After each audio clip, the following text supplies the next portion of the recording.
అస్సలాముఅలైకుం. నేను మీ మహబూబ్. ఈరోజు మీ ముందుకు తీసుకొస్తున్న వార్తలు కేవలం హెడ్లైన్స్ కాదు, మన హృదయాలను కదిలించే నిజాలు. వీడియోను చివరి వరకు తప్పకుండా చూడండి, ఎందుకంటే ప్రతి వార్త మనలో ఎవరో ఒకరి జీవితంతో సంబంధం కలిగి ఉంటుంది. కర్ణాటక రాష్ట్రంలోని మండ్యా జిల్లాలో ఘోర ప్రమాదం జరిగింది. కీర్తి కెమికల్స్ ఇండస్ట్రీస్లో ఫ్యాక్టరీ రీలొకేషన్ సమయంలో కెమికల్ స్టోరేజ్ ట్యాంక్ పేలిపోయింది.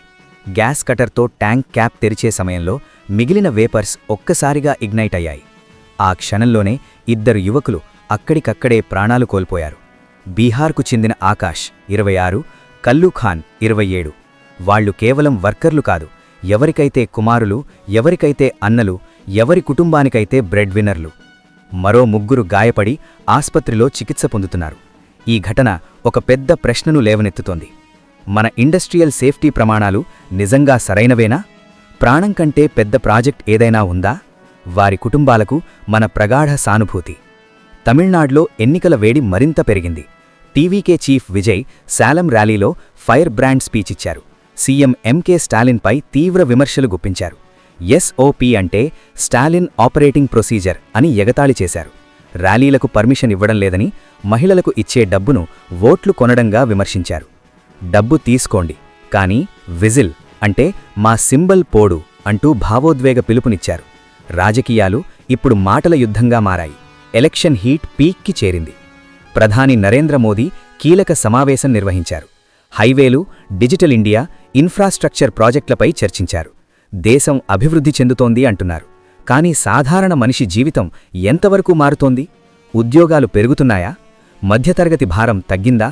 ఈ ప్రశ్నలకు సమాధానం కాలమే చెబుతుంది. యూనియన్ బడ్జెట్లో south high speed triangle project announce అయింది. హైదరాబాద్, బెంగళూరు, చెన్నై కనెక్ట్ అవుతాయి.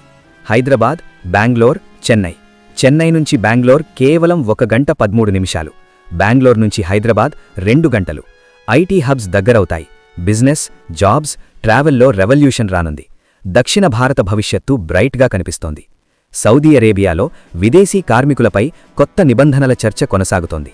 మన తెలుగు కార్మికుల కోసం ఇది పెద్ద విషయం. ప్రతి కొత్త రూల్ ఒక ఆశ కూడా, ఒక ఆందోళన కూడా. దూరదేశాల్లో చెమటోడ్చే మన అన్నదమ్ముల కోసం మన హృదయపూర్వక ప్రార్థనలు.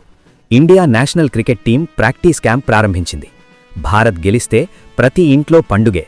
క్రికెట్ మన దేశంలో కేవలం ఆట కాదు, అది ఒక ఎమోషన్, ఒక జాతీయ గర్వం. Pushpa 2 the rule teaser social మీడియాలో మళ్లీ వైరల్ అవుతోంది. ఫ్యాన్స్ ఉత్సాహం పీక్లో ఉంది. సినిమాలు కొన్నిసార్లు మన బాధలను మరిచిపోవడానికి ఒక చిన్న ఉపశమనం. దోస్తులారా, న్యూస్ అనేది కేవలం సమాచారం కాదు. ప్రతి హెడ్లైన్ వెనుక ఒక కుటుంబం ఉంటుంది, ఒక కల ఉంటుంది, ఒక బాధ కూడా ఉంటుంది. ఈ వీడియో మీకు నచ్చితే లైక్ చేయండి, ఛానల్ సబ్స్క్రైబ్ చేయండి, మీ అభిప్రాయం కమెంట్లో తప్పకుండా తెలియచేయండి. నేను మీ మహబూబ్. మళ్ళీ కలుద్దాం మరో భావోద్వేగమైన వీడియోలో. అస్సలాముఅలైకుం. ఖుదాహాఫిజ్.